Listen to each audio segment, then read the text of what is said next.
Good evening, and welcome to the Hollywood Babylonians.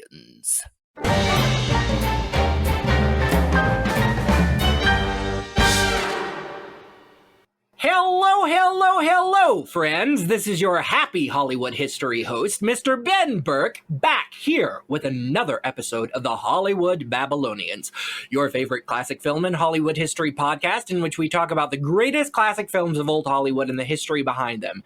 And back today, we're here with another episode of John Frankenheimer's political thriller, The Manchurian Candidate, from United Artists in 1962, starring Frank Sinatra, Janet Leigh, Angela Lansbury, Leslie Parrish, Lawrence Harvey, and Henry Silva. And back again with me today, I have that wonderful, brilliant entertainment journalist, actress, producer, writer of off-Broadway shows, Miss Halley Platts, for a new segment I like to call Halley's Hot Takes, where Halley gives us all of her hot takes. Halley, how are you? Ben, I am well. This is fantastic. Good. I'm so excited for this. I mean, you came in hot with all of the hot takes on All About Eve, and I was like, wow, she did an extraordinary job on unpacking this. But in some ways, you kind of do this for a living as a bit of an entertainment journalist for a social media platform. So I'm like, of course, she would be perfect at this. Let's just jump right into it. What did you think of The Manchurian Candidate? Ben Burke, when you assigned me The Manchurian Candidate, I'm not going to lie, as always, I was out of my element when it comes to the pre-1968. Well, although this is 1968, so, black and white 1968 and below, before that time period films. First off, thank you for the very, very, very flattering introduction. I try to earn what you say every day of my life. But my goodness, yes, I was out of my element on approaching this film. I was like, Frank Sinatra, I know him. I can watch for this. And then I was like, wait a minute, is that Janet Leigh, Psycho Janet Leigh? I'm super excited. And then, of course, Angela Lansbury pops in, and I'm super home run ready. I was astounded by this movie, absolutely transfixed. I am shocked I understood what was going on just for myself, not in terms of the movie. The movie made it perfectly clear, but the movie also just drew me in and kept me for the entirety. This really is almost even more out of my element than All About Eve, which blows my mind. They sort of kind of make this movie today, but it's usually Aaron Sorkin doing a Sorkin thing going on, and it's usually a true story. Right. And I think it's absolutely astronomically phenomenal that they were able to, first off, go to these topics in 68 when all the assassinations were happening. Right. Well, it's 62. So it's before any of these. Oh, it's 62. Oh, wow. I was off. So I was very off. Before any of these assassinations. So it's almost like a true story that preceded all of the true stories. Oh, my God. That blows my mind. My research, I was wrong. Excuse me. I must have been reading something else. I don't know what. No, that's okay. This is incredible. Wow. 1962, you say. Well, that blows my mind even more. Yeah, it's like they predicted the next 8 years of American history in many different ways. But sadly, there are no, less good guys in the real world than in the movies, I guess, in this case. Which is weird to say. Right. But yeah, I was transfixed. I did my minor Oscar history and history homework, I should say. And I saw that Angela Lansbury was nominated. So I was super paying attention to her, and she did not disappoint, but I did not know where it was going, because she leaves for a good chunk of the first and second act of the movie, which is kind of amazing. And so, yeah, first hot take, Angela Lansbury is this movie. Yes. I would also go as far as to say the women are this movie. If you don't care about, well, it's not that you don't care, because you should care, but I was most emotionally invested when the women were on screen, with what they were doing, with what they had to work with, which was a lot in some cases. And then in The case of the character of Josie, it was probably a little less, but my God, was she incredible as well, that actress. But Angela Lansbury coming in hot, and you realize immediately what's happening for the rest of the movie. You're totally invested. You're completely understanding. She's also funny in the first scene she's in, where she's just talking at her son, Raymond. Incredible. I love the also cinematic, the choice in shots to just fade her talking into something else. Just setting everything up to where you understand she's domineering, but she's smart, but she's funny, and you care about her too in a really interesting way. So that's my first hot take, and which I don't know if it's that steamy that Angela Lansbury is this movie. What do you say? I say, okay, I could sit here and talk about her all day long, because this is my favorite performance of hers on film. And so far I've talked to Garrett with the history behind Manchurian Candidates themselves, and then Graham with the production history. And we all agree, you know, Angela Lansbury is this movie. She, even when she's gone, you know, for those giant chunks, it is her hands that is manipulating everything that is going on in this movie. Without her, without Eleanor Islin, there would be no plot to this movie. And I read the book by Richard Condon, and it came out in 1959. And she is so much more a part of the movie. There's a lot of things that they couldn't put in there. She's one of the greatest screen villains. And this is my favorite performance of her on film, because she goes there. It's like no holds barred. She just jumps in. But in the book, there's a lot of factors that factored into her just being sociopathically ambitious. She didn't care who she hurt or what she did to get to the top. You know, she was in the book, Eleanor Islin is sexually abused as a child, by her father, and then her father passes away. She thinks she's madly in love with her father. So after her father passes away, she starts dressing herself up and going and sitting at like very wealthy gentlemen's clubs and getting picked up by wealthy gentlemen.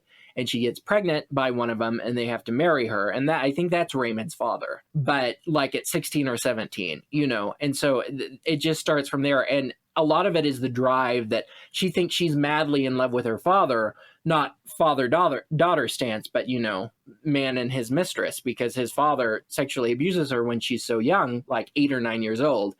And then when he passes away, she hates her mother. Her brother, she has a brother in the book that beats her with a hockey stick. It's because she's trying to teach their Cocker Spaniel a trick, and the Cocker Spaniel won't do the trick, so she nails its paw to the floor as punishment. Oh my God! So that's when her brother beats her with a hockey stick. Anyway, it goes on and on and on. And this poor woman. And she just comes out of, I know, she was tarnished from the very beginning. She had no chance. And it's just her hatred of her family and her anger that her father passed away at such a young age that drives her to do all of this stuff. And then in the book, I mean, you see it somewhat in the movie, but it really puts it out there in the book. Raymond reminds her of her father. Okay, now that you say that, I was gonna go there too. I didn't want to get this too steamy too quickly, but my God, there are moments where I was observing a little bit of interesting feelings on her part for her son. Given and it's funny, we talked through this film. From the very first sequence that you see her, she's already comparing her son to her husband. She says, "My life is for you and Johnny." And she puts Johnny second, and I thought he was another son, and turns out it's her husband.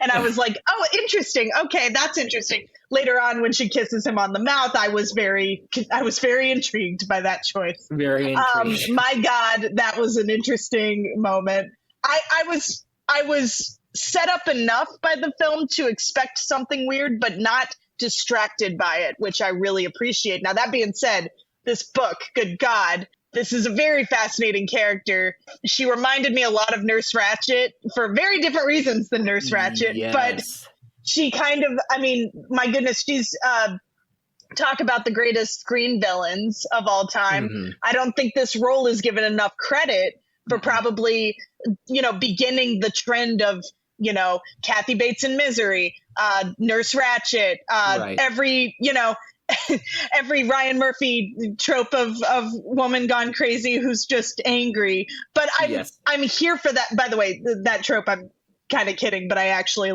I support most of that trope when it's done well. And this is done exquisitely because she's given, from my perspective, an empathetic motive for her actions. You empathize with what she is doing and why, or not what she's doing, but why she's doing it. And you understand her, which is a lot to say for this time period for a mother's role in this film as well.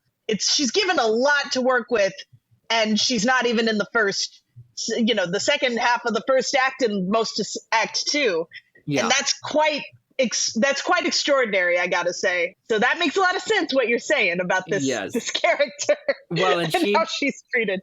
Yes, I have to say, that kiss. My God.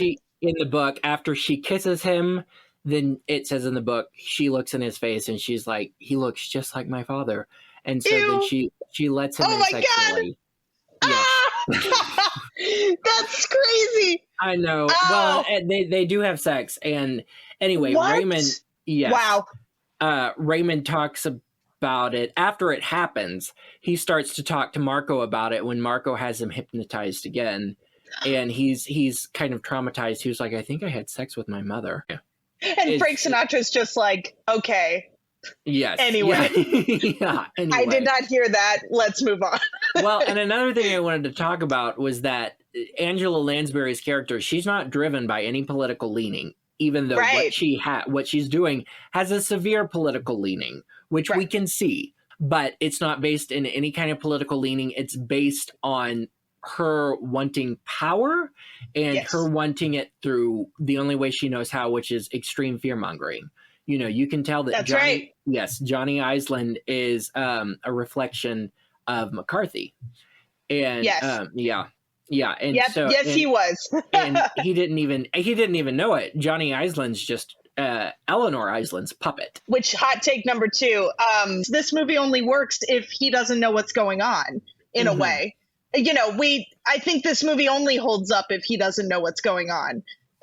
Johnny that's Iceland, what happens. Yes, Johnny Iceland. Because that's what happens. That's what we've seen happen in the latest political climate, the latest iteration of this trope. Right. People, the person at the forefront of the bad things happening is usually being manipulated by many, many other people. Now, in this case, it is, Eleanor at the center of it, but that's to make a specific point, and that's very much a storytelling choice. I think that's good for the story, but in real life, we can point to so many instances where one person is used by many other people. So I think the story holds up today because he doesn't know what he's doing. Now, obviously, there are exceptions to that. Like there will always be bad people doing bad things and it's just them. But then they get a support system somewhere, and fear mongering happens that way too. But in this case, I was really struck by that choice from, I assume the novel, obviously, first, but then the screenplay story choices to make that clear that this is a puppet. He is dumb. He doesn't care. Yeah. Which is terrifying given what we've just experienced over the past, 10 years. I want to say 10 just because I'm like, there was probably shit going down before 2016. But and beyond 10 years, whatever. But, we've experienced that. And it's important for us to also point to the puppet master as well as the puppet. Yeah, I was struck by that. That's number 2 coming in hot. Number 3 coming in hot is that they went to the place of Eleanor and Raymond having that, that sexual relationship in 1962. What an interesting decision. I know nobody was prude back in that day, but my God, the choices to show that on screen were really, really intricate and interesting. Right. And the imagination was made worse by what was not shown in that. And I know it probably had to do with censorship, but I don't know if there was any, tumultuous behind the scenes with that going on, but that was super, super interesting. This Angela Lansbury did several interviews over this. When they did this interview with her, she said she found it difficult to find any kind of redeeming qualities about Eleanor Island. And she wrote the book, or she read the book. There's maybe not redeeming qualities, but for us today, there are qualities that explains her if you read the book, such as a very, very traumatic childhood. Being sexually abused at that young age, will make many people do many things as they grow older in those formative years. But Angela said, I could not find any redeeming qualities about her. Well, she said, really the only thing that I could find that was somewhat redeeming about her was the fact that in that last scene with her in Lawrence Harvey, she talks about in this book also how angry she is at, the fact, angry at what they did to him, what they did to her son, someone that she very much loved. So she said she knew that she did have a love for her son, whether it was a, kind of a misplaced incestuous love. But she said she just really, really struggled with that. She and John Frankenheimer had to talk a lot about that, her director, and she had just come off another film with him also. So that, that at this point they were pretty much close. But John Frankenheimer, they talked about the kiss too, because they couldn't show that on the screen. They might now, and label it NC-17 and call it blonde. But oh my God, blonde. Wait. Oh God. John Frankenheimer said, put your hand over your mouth when you kiss him, which she does. It's like a stage kiss, right. This kind of kiss. But so he said, so we're kind of masking it in that way too. But that scene cuts off, there's like no ending to that scene. It just cuts off halfway. So we have no idea what happens after that kiss. That's correct. We do if we read the book. But sure. Right. I mean, we can infer that it possibly keeps going, but they couldn't blatantly put that in the film. She was only 1 year older than Lawrence Harvey, who played her son. I was going to say, she doesn't seem that much older. That's interesting. She still pulls it off. She pulls off the power struggle between her and her son. I don't know if that's the proper terminology that I'm actually meaning, but it's, she is very much in charge of him. But yes. There is interesting nuance in they did not age her too much. Like they didn't make her extremely matronly. Right. And I think that adds to her appeal in a way. And I think it adds to us understanding that she is playing the game. And I respect that. I'm usually pretty skeptical of men designing women's roles, in any age, but they did a good job there, I gotta say. Yeah. I will say, speaking of which, you can tell in that final scene, which this has become an Angela Lansbury podcast, just letting everyone know that. You can tell in that final scene, she means everything she's saying. And I think the mark of a really extraordinary villain is you can tell when they're telling the truth.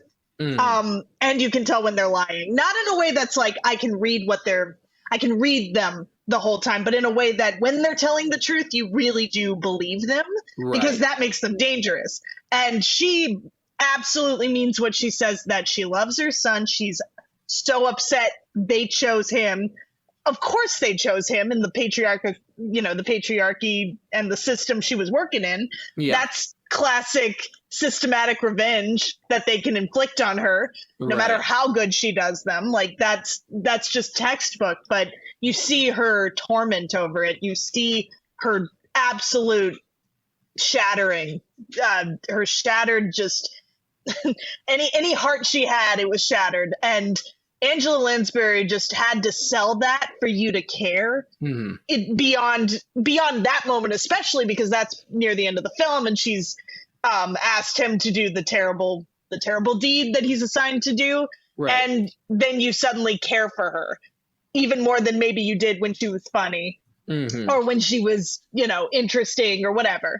Her acting is absolutely just broke the screen for me. It was incredible. Yes. And also I gotta say, Raymond's just paralyzation in that moment as well, where she could hurt him, she could hug him, whatever. She ends up kissing him, but it's just really bone chilling. Even when she's saying how much she loves him, it's still chilling. and you're really, really, it's a transfixing moment. And I should have learned about this earlier than now. Like, in terms of the greatest acting, this is very, very underrated, I would say. Barely a scratch on this one in terms of noting incredible acting, especially for the time. Right. Speaking of which, to jump in on All About Eve, to tie the dot together. Yes. Not connect it, tie it for some reason. I believe everything she's doing in a very realistic way, not in a very of the time period way. I know technically they're about 10 years apart, but right. I fully did not have to extend my disbelief in terms of her showiness or her over the topness. I just believed that she was that person. It was right. very realistic acting. I say realistic meaning like realism, like the proper term. And that's something you don't always see from the 60s. And I actually believed her over most of the men in this film in terms of realism acting. Not that the men weren't really good on their own, but her and Janet Leigh are just throwing a billion miles an hour in this film. I was transfixed by them in particular. Yes, and I have to say about Angela Lansbury, we might need to move on in here in a little bit. But I mean, we could talk for like the next 2 hours about Angela and her performance, and it makes me angry. She's nominated for 3 Academy Awards, and she never won one. They had to give her an honorary award, and it's like something like this, and it may have hit too close to home, is one of the reasons that they didn't give it to her, because it's like, this is real, and she pulls it off so well, and it's terrifying. She had, I think we talked about her a little bit on the All About Eve episode. She had been under contract at MGM from 43 to 53, and she was constantly playing women like this. They weren't always screen villains, but they were very kind of sophisticated ladies that were at least 20 years older than she was, that were worldly, that she was nominated for 2 Oscars during her time there. But that's really the only kind of character she had played.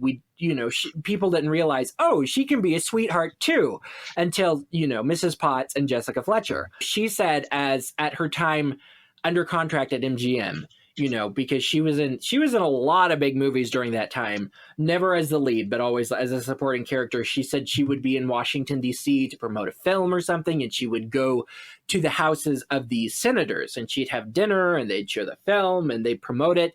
And she said she had been around a lot of Washington wives, and she had seen how they act, how they dress, how they carry themselves.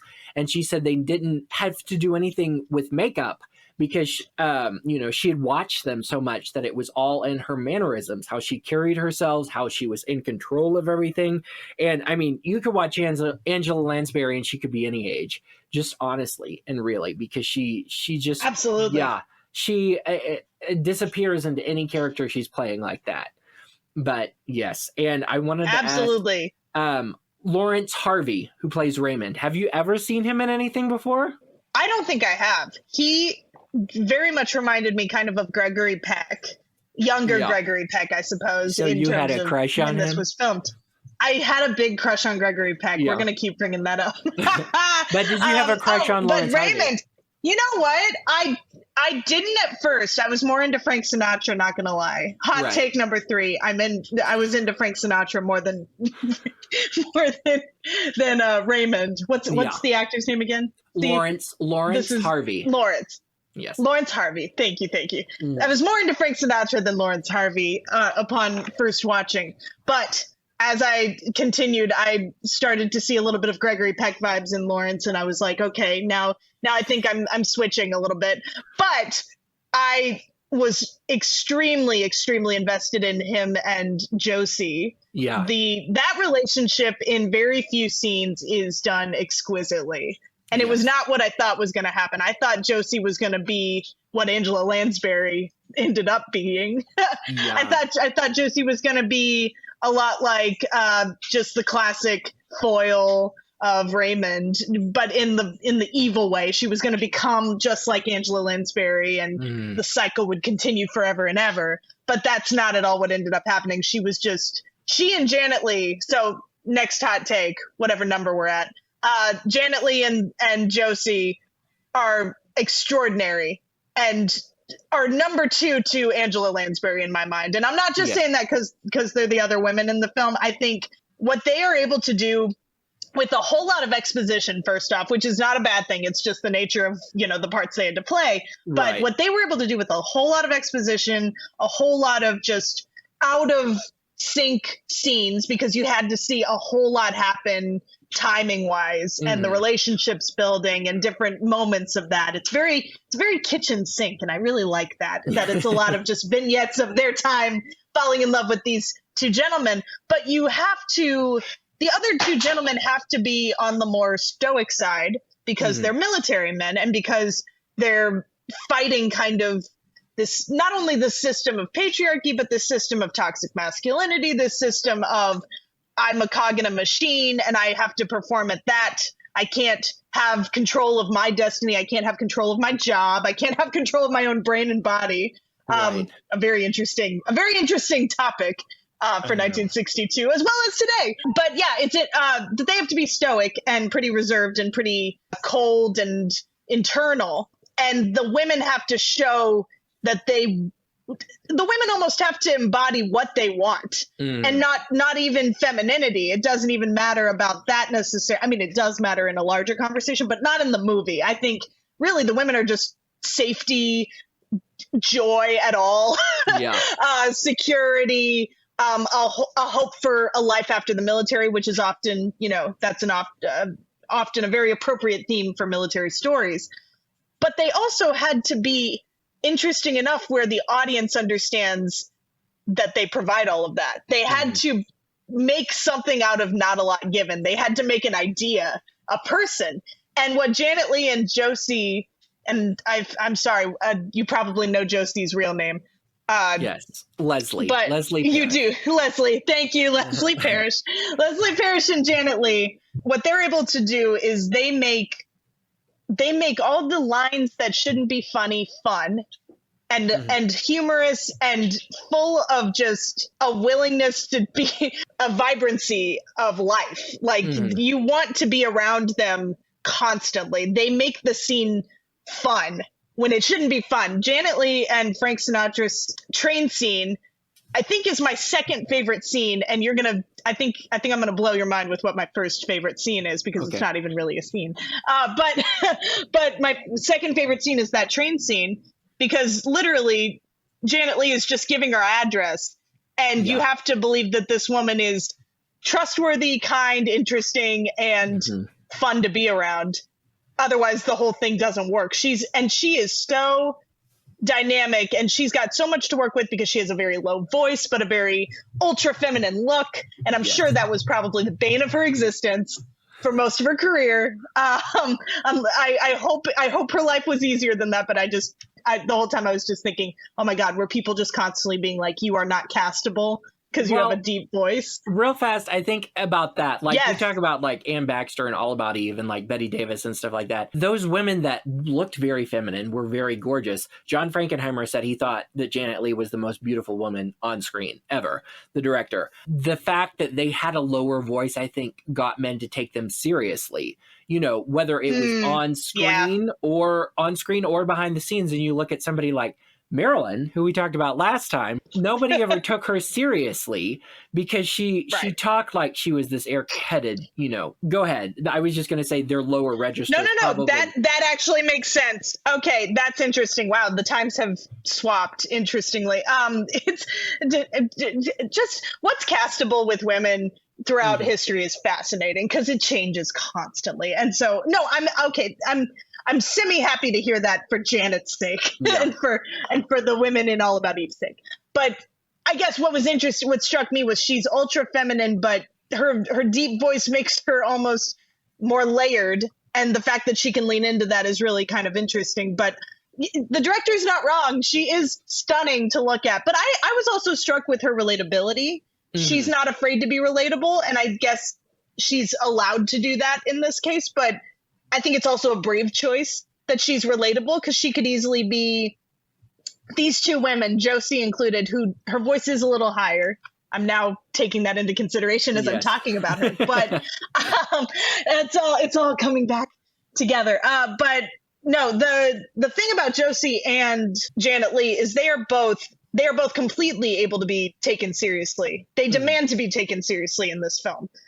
And the fact that they were able to do that in a film where they very much represent ideas, they represent, hope for the men. Yes. They're not supposed to be fully formed characters, but these actresses are at the top of their game, I would argue, just making these roles real people.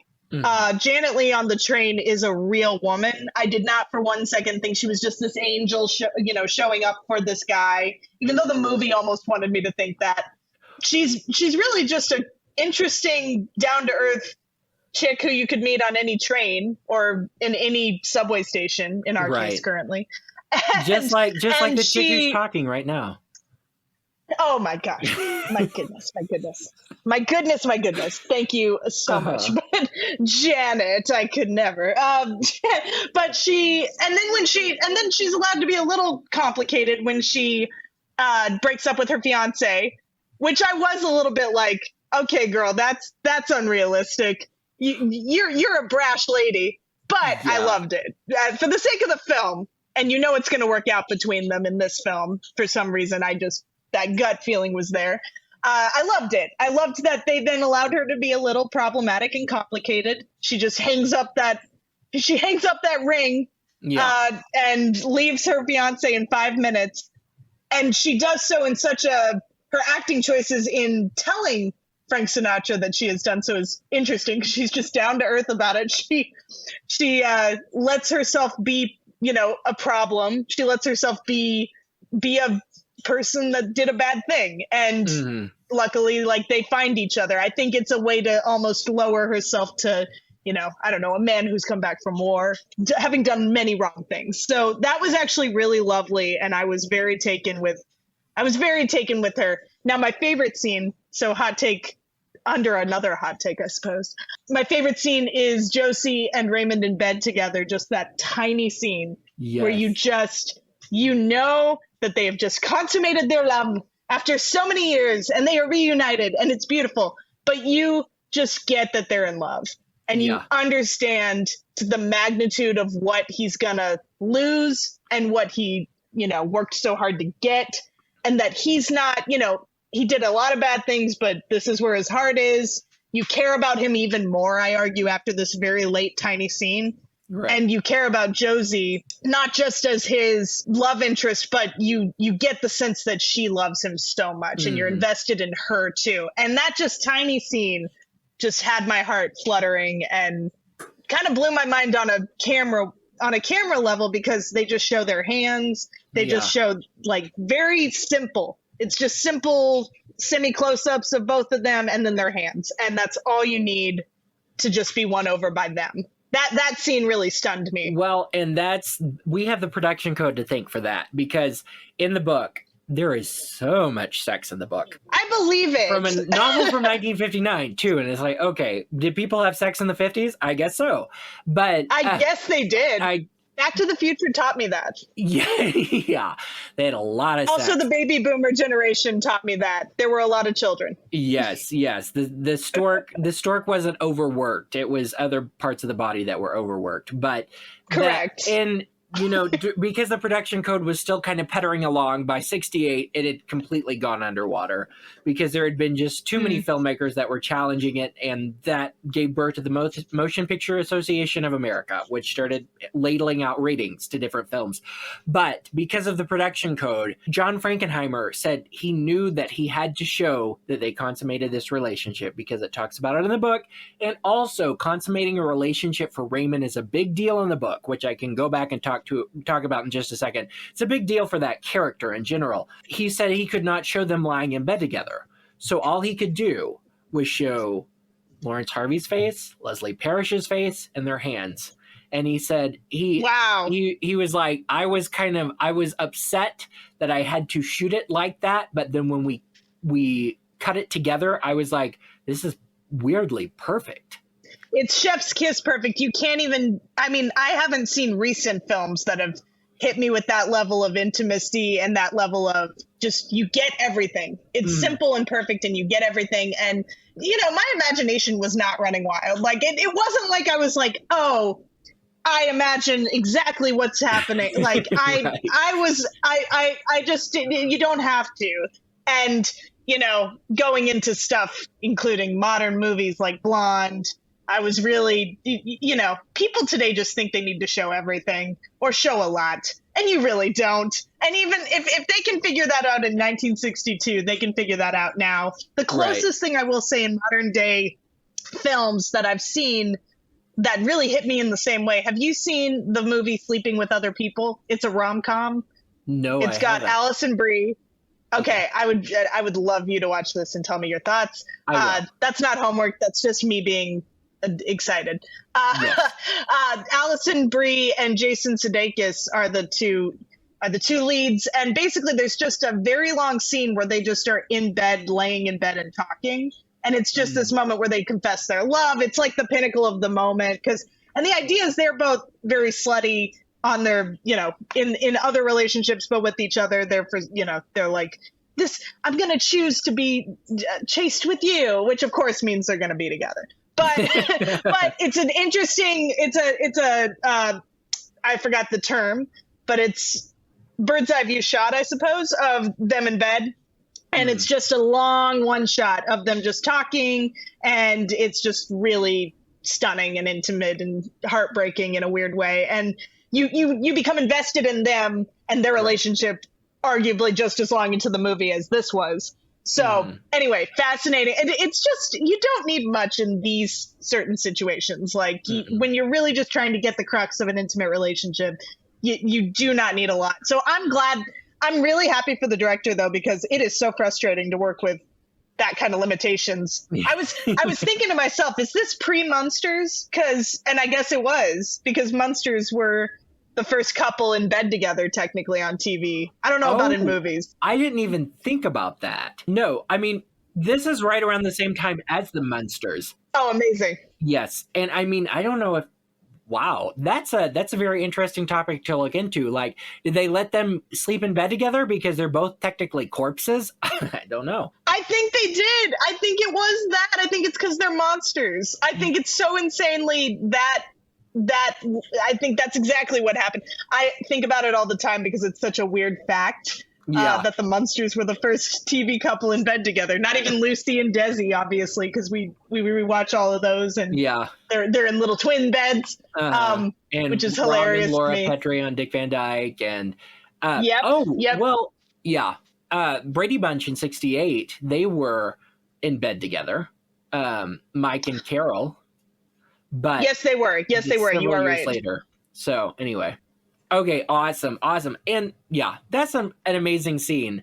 And it's so simple too. And he put so much work into other scenes, like the television scene with all of those television monitors and cameras, and the dream, that terrifying dream, which makes no sense continuity wise, but it's a brilliant scene. We'll have to talk. I mean, I talked to Graham some about that, so our listeners will know how it's done, but I'd love to tell you also how that's done.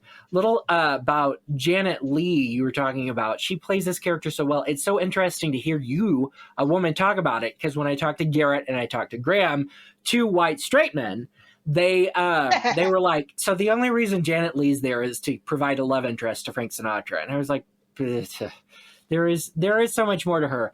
I mean, she's not just the girl. There is. Well, here's the thing. Yes, and she's doing a lot with that. Yes. I think it's it's so funny because it's like I just want to credit her for what she's doing as a woman, as we all love to say, as a woman. As a woman who, there are still roles flying around that are just the girlfriend. Like it's nothing new. It's nothing old either. But that being said, when you look at them, it's commendable what women do with that.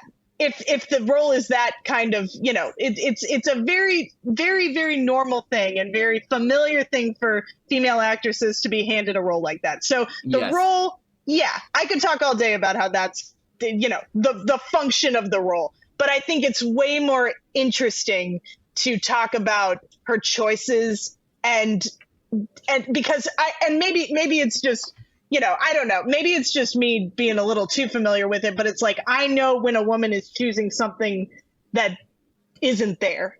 Like Right. I think that is so exciting. And that being said, like, yes, if that role was written today, to be honest, I think if this movie was written today, it would be probably from a female point of view, or we would be talking about Janet Leigh as the lead Right. character, Kate Blanchett would be the lead character. which would be interesting. Yes. And she would be Mrs. Yes, she Eisner. would. Well, I was gonna say, yeah. is she playing Eleanor? The whole movie would be Eleanor. I mean, literally, they did that with Ratchet. Like, Yes. except for it's a Ryan. Ryan Murphy would probably make this and make it named Eleanor or something, which I would totally watch. Sarah Paulson. My God. But anyway, yes, she is just a female love interest. That is true. And she's doing extraordinary work with that. Mhm. So, and truly, like, and that's why I'm also talking about Leslie, I believe you Yes. said. I'm sorry if it's okay, Leslie. It's like she's given even less. She's literally given, she is the most plot point of a character, arguably. And what she does with it is extraordinary. I would also, another hot take of who's extraordinary. I don't know if this is that hot. The doctor who has to explain everything that they just did to Raymond. I believe he's Chinese, if I'm not mistaken. Yes. Is he a Chinese doctor? Yeah, the Chinese doctor is fantastic. He is fantastic. I looked him up a little bit, and I'm very glad that he worked a lot. Right. He did a lot of great work, but he is fantastic, and he's also a plot point. Like, that's pretty normal in this kind of movie for the marginalized folk to be, plot points, but my God, are they doing a lot. And so it's just one of those things. I think he's honestly up there with Josie and Janet. It's one of those things by the time you're used to it, you're just like, but there's a lot of other stuff. But it's way more fun to talk about acting than it is to talk about being a plot point. Right, exactly. Well, and he has a major plot point. Something a little bit about the Chinese doctor. A lot of the what goes on, what they've done to Raymond, all of this different stuff is explained in the book, but it's not explained through dialogue. It's explained, through action or some, they'd have to do very long, expensive takes to get it.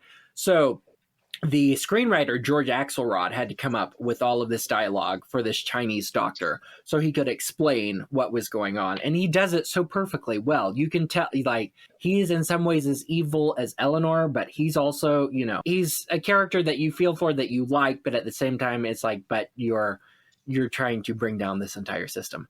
So, I fully liked him, though. I will say, I agree with you. I liked him. I was invested in him, I guess I should say. Like, I cared about how much he cared about why he was doing this, which I think is, a really interesting flavor to bring to such a expositional role.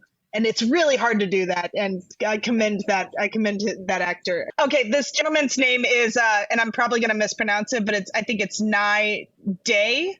Great. It's, I believe that's his name. So I just wanted to shout out Nai Day. I'm glad we talked about him, because he doesn't get talked a lot. He's great. No, and he should. I feel like he's just one of those faces and one of those guys that probably just worked his butt off, over decades.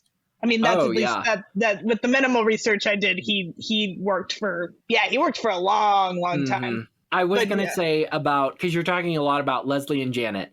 They're both amazing in this film, as we talked about in the book, though, because it is, except for Eleanor, who's controlling everything, it's very male centric. It's based on Raymond and it's based on Marco, and their kind of relationship together. If Eleanor Iselin is the angel of death, which she really is, the juxtaposition is for Eugenie Rose, who is Janet Leigh's character, and Josie, who's Leslie's character, to come in as kind of the saving angels for Marco and Raymond. Because in the book, Marco is so overtaken with these terrible, terrible nightmares that for a long time, for several years, he cannot sleep, he can barely eat.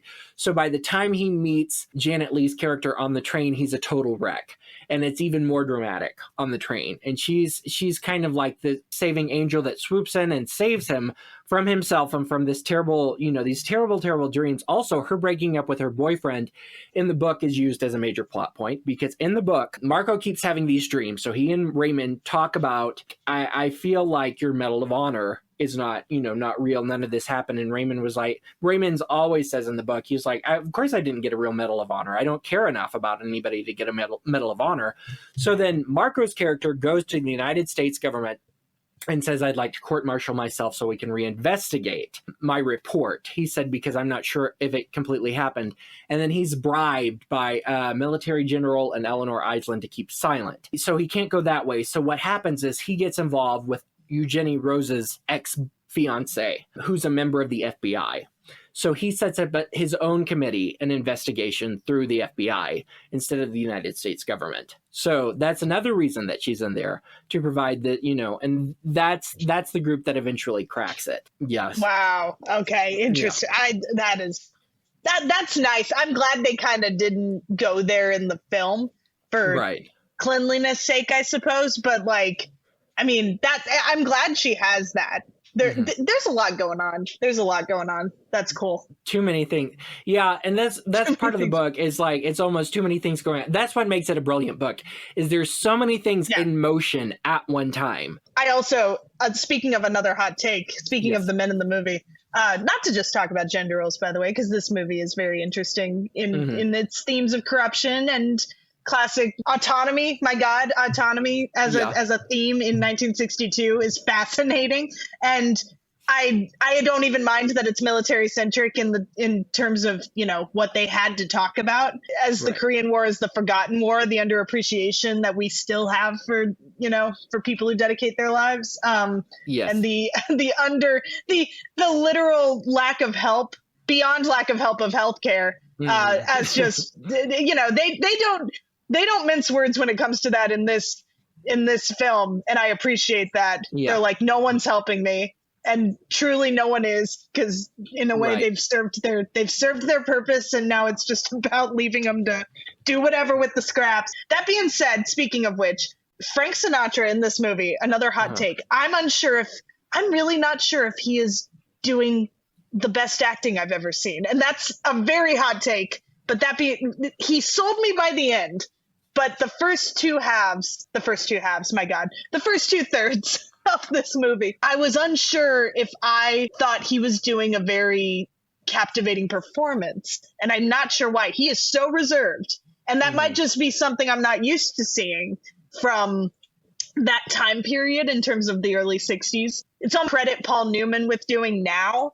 And Paul Newman, I know I asked you last time if you saw it, but I've been watching The Last Movie Stars on HBO Max. Yes. Super great. Great, interesting documentary. I'm almost through the last episode, and it's fascinating. Yeah, it's fascinating. And to know that he kind of is credited as the I think he says a Republican an emotional Republican. That's right. An emotional Republican. That's kind of what Frank Sinatra's tasked to do in this film. Yes. But I don't know if it's the way it's shot that doesn't quite do him justice for all he's doing until the very end, where he, hypnotizes Raymond to be out of his hypnosis. But I was kind of interested in knowing your thoughts about what you thought of his performance. I can't tell. I don't know how good he is in this movie, and that sounds terrible because he's an extraordinary actor and an extraordinary, artist as a whole. Right. I mean, beyond his singing voice, he's an exquisite artist and storyteller. So, yeah, I wanted to know your thoughts. Oh, yeah. Well, I mean, Sinatra is Sinatra, and I love his music. We'll always listen to his music because I love that. Like I said, Sinatra is Sinatra. We knew some people in undergrad. It's like they were themselves on stage all the way through, and people loved it. And that's what he did. He was known as a one-take man in Hollywood. He would never do more than one take. And he always thought that the first spontaneous take was always his best, even if he did it several times and it was never as great. So, I mean, everything that you see is all done in one take. So, it's a possibility that if he kept doing takes, would it have gotten better or would it have gotten worse? I know the last scene, which I think is Sinatra's strongest scene, not the scene where he's chasing Lawrence through Madison Square Gardens, but the scene where he has the cards and he tells Lawrence, it's all over, the walls are coming down. When Frankenheimer shot that, and I talked to Graham about some of this because Graham watched it and he was like, that scene is genius, because Sinatra's out of focus in that scene. And it's like you're seeing it through Lawrence, you're seeing it through Raymond's eyes. and completely out of focus. John Frankenheimer shot that scene once with Sinatra and Lawrence Harvey, and it was like, that's perfect, that's amazing. And then the next day when they went to go watch The Rushes, they found out that the assistant camera operator had not focused the camera, so Sinatra was completely out of focus. So they're like, we're gonna have to go shoot this again. So they shot it, I think, up to 11 more times, and Frankenheimer and Harvey both agreed that none of the takes were as good as Sinatra's first take, which was amazing. And so finally, Frankenheimer said, you know what? The hell with it. Keep it in the movie. And then he got all of these letters saying, oh, you're just a genius, because he's out of focus, because it's from Raymond's point of view. He's like, that wasn't my intention, but okay. So, I mean, Sinatra. I love it. Yes, Sinatra being Sinatra, like that one scene is very effective. But, I don't know, could he have done a better job with other takes? I'm not exactly sure. He is incredibly reserved. And I also think he's trying to play the fact in the book, he's very, very sick. He loses all of this weight. He cannot sleep. He's terrified to be around most people. So I think he was trying to play that by playing very, very reserved, like it's all happening in his mind. I don't know. I don't know the choices that Sinatra made. That's interesting. I don't mean to be too critical. I'm just fascinated because it's so... I get that feeling that he's just being himself. I love that personally. Right. That's my flavor. That's my favorite thing ever. I love performances. Funny enough, you just made me think of Roma, the beach scene in Roma. Yeah. That he's like Alfonso Cuarón when he talks about it. He's like, I ruined it. I ruined my movie. And everyone's just like, fuck you, dude. This is the best scene this is the best shot we've ever seen in our lives. Spike Lee tells him how dare you. It's amazing. I love it so much. No, that makes me kind of reconsider. I should go back and watch it again and reconsider, because I love that flavor on someone. I had a feeling, even as you said it, I had no idea that he was a one take guy, but I had a feeling he was a very minimal take dude, because he strikes me as a guy who's like, look, this isn't my, in the best way, but and this is not me comparing their performances, because my God, totally different, but kind of a Harry Styles type attitude of just I'm a singer and a musician. Yes. I'm going to do my best. I'm doing my best here. I don't know what's good. It's not that he doesn't care, but he's like, that's not my game. I'm not going to play the game of pretending that I know what's good and what's not. And I would argue Harry Styles does a really excellent job of just kind of being very natural on screen. And I think Sinatra, if I were to rewatch it with that perspective, I think I would probably see so much more. That being said, that scene where he's the smoking gun scene of him hypnotizing Raymond is extraordinary. There's no arguing with that scene. Yeah. And I think that honestly is what matters more than anything. I think it's very powerful to see an actor listen intently, and you can tell he's listening to Janet Leigh on the train. Yes. And that's very, very, very beautiful. I think that was the other part for me that I was like, wow, that you would not get that level of listening and attentiveness, and almost, I mean, I hate to put it this way, but almost finding an equal respect. Right.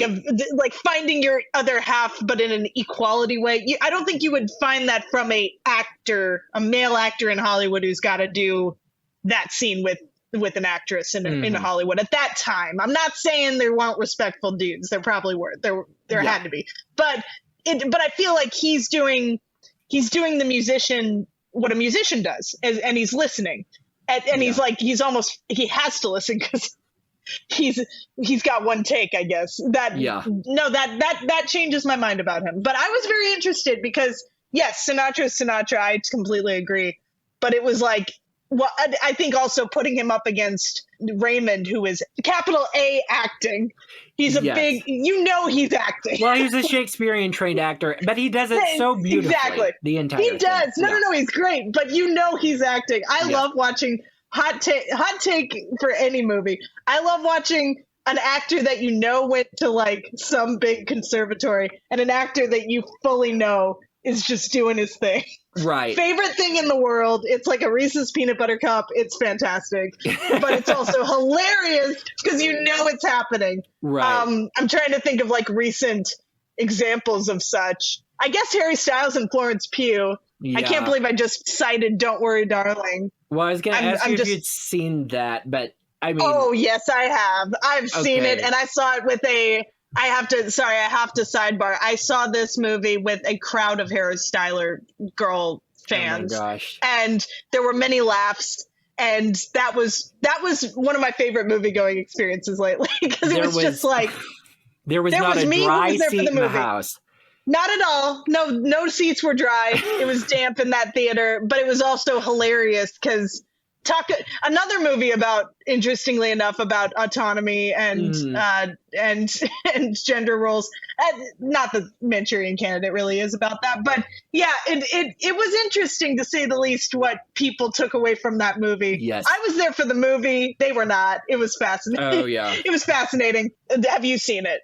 I have not. I've heard all of the controversy, and I talked to Graham a little bit about it. You know, it's not gotten great reviews. It's not great. No. I feel like if there was controversy behind it, it's been perpetuated even more by the press machine that's controlling this film. Because you look at like other films out of the past. Graham and I talked about a 1957 film called Peyton Place, which you've heard of Peyton Place. And, yes. And it stars Lana Turner, who was like pre-Marilyn Monroe blonde bombshell, and 57 was kind of it started to be the twilight of her career. But what happened is the film didn't get good reviews, and then Lana Turner's boyfriend in real life was a mob boss, Johnny Stompanato, in LA, and Lana Turner's teenage daughter walked in on them, and he was either strangling her or beating her up. Anyway, Lana Turner's teenage daughter shot him and killed him. Yes. Killed this LA mob boss. And then the studio just latched onto that publicity. And it was 20th Century Fox latched onto that publicity, and Peyton Place became one of the top 10 box office hits of 1957. So I've already seen Don't Worry, Darling has already come in hot opening weekend, almost $20 million. You know, so it's like, whatever kind of controversy, Shia LaBeouf, Olivia Wilde, Florence Pugh, Harry Styles, they are milking that for everything. Get that money. Yes. Get the money. That's all I care about. Just get it. No, the movie is not good for just... I could talk to someone who liked it and have a conversation, but it's not. The ending doesn't do it justice. I won't go into spoilers, but the ending does not do the themes justice. The themes are interesting. I wish a movie had been better served the themes, I suppose. Yeah. That being said, get that money, go and make more female-centered movies about these themes. Let's go and do this. That being said, the more I think about it, Don't Worry, Darling is arguably, if Janet Leigh were to go through the Manchurian Candidate kind of process, but weirder and less there's no Eleanor in it necessarily. Is it kind of got a Stepford Wives vibe? Oh yeah, Stepford Wives mixed with Pleasantville and a few other. I think the film you just what was the film you just cited Peyton again? Place? I'm sorry. Peyton Place is a big citation for this film as well. This is it's in that genre. It's also kind of weirdly like Get Out. Maple and Vine. Oh, big time Maple and Vine. Oh my God, Maple and Vine. I forgot about Maple and Vine. Get Out cites Stepford Wives, or I should say Jordan Peele cites Stepford Wives for Get Out. And I think this was kind of trying to be a Get Out, but a little different in terms of a modern version of this. And yeah, it does not succeed. But that being said, everybody go see this movie. It's a fascinating movie. You know what movie does succeed, though, speaking of crazy Eleanor types, is Pearl, the film Pearl. Ooh, you've seen Pearl. I haven't heard, I've heard of Pearl, but I haven't seen it yet. Pearl is, Mia Goth is doing what Angela Lansbury does as Eleanor. Yes, I have heard of Pearl. It's fantastic. Yes, Mia Goth is, funny enough, speaking of Shia LaBeouf, I think she and him are still together. Okay. But it's just a connective thread that I didn't need to tie, but I did.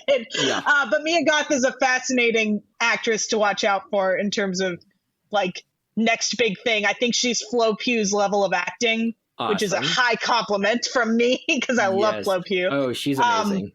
But she's doing Angela Lansbury as Eleanor in that film, just a little more murderous. Can I even say more murderous? But truly more murderous. Sure. She does the work herself. She's doing Eve Harrington and Eleanor Island. She's very Eve, actually. Funny that you bring that. She's very Eve too. But yeah, it's and a little bit of Judy, weirdly. But Dorothy and the Wizard of Oz. There's a lot of Wizard of Oz iconography in Pearl. Fun fact, awesome, including a scarecrow and pigtails, I believe.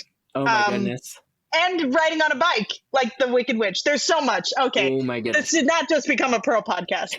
Thank you for listening to the Hollywood Babylonians. You have been listening to the Hollywood Babylonians. The Hollywood Babylonians is produced, edited, and hosted by Ben Berg and co-hosted by Halley Platts. Audio engineering by Andrew Davis with artwork by Ben Berg and Jamie Lee. If you like what you heard today, be sure to rate, review, and subscribe, and follow us on TikTok, Instagram, Facebook, and YouTube at The Hollywood Babylonians for more Hollywood Babylonians content.